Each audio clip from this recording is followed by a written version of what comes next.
Humihirit ng taas presyong manufacturers ng sardinas at mga panadero. Gate nila, tumataas na ang mga sangkap kaya kailangan na ring itaas ang presyo. Nasa frontline balitang yan si Kari Cator. Sardinas. Isa yan sa mga takbuhan ng mga Pinoy pagdating sa abot kaya pero masarap na ulam.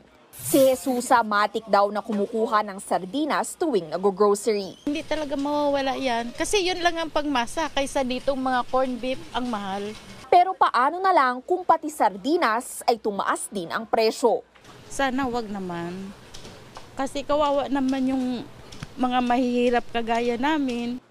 3 piso ang hinihirit na taas presyo ng Canned Sardines Association of the Philippines sa suggested retail price o SRP ng mga lata ng sardinas.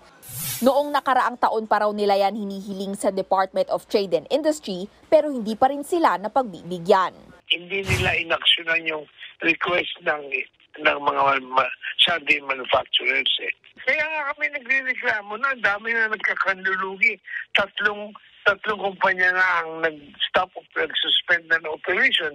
Sa ngayon, naglalaro sa 13 hanggang halos 20 pesos ang SRP ng kada lata ng sardinas. Pero giit ng grupo, mas mahal na ang kanilang input costs.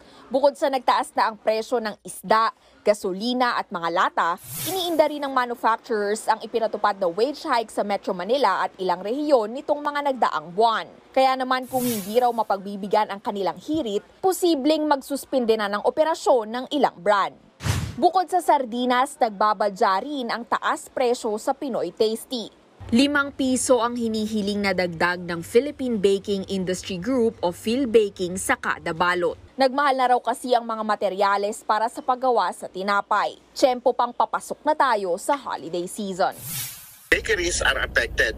Not only bakeries, yung mga gumagawa ng tsokolate, yung local tsokolate o kung ang gumagawa ng pastries, apektado na ang panggagawa nila dahil ang kokwa, napakalaki ng itinaas.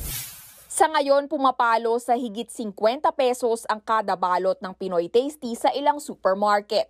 45 pesos pataas naman ang Tasty sa mga bakery.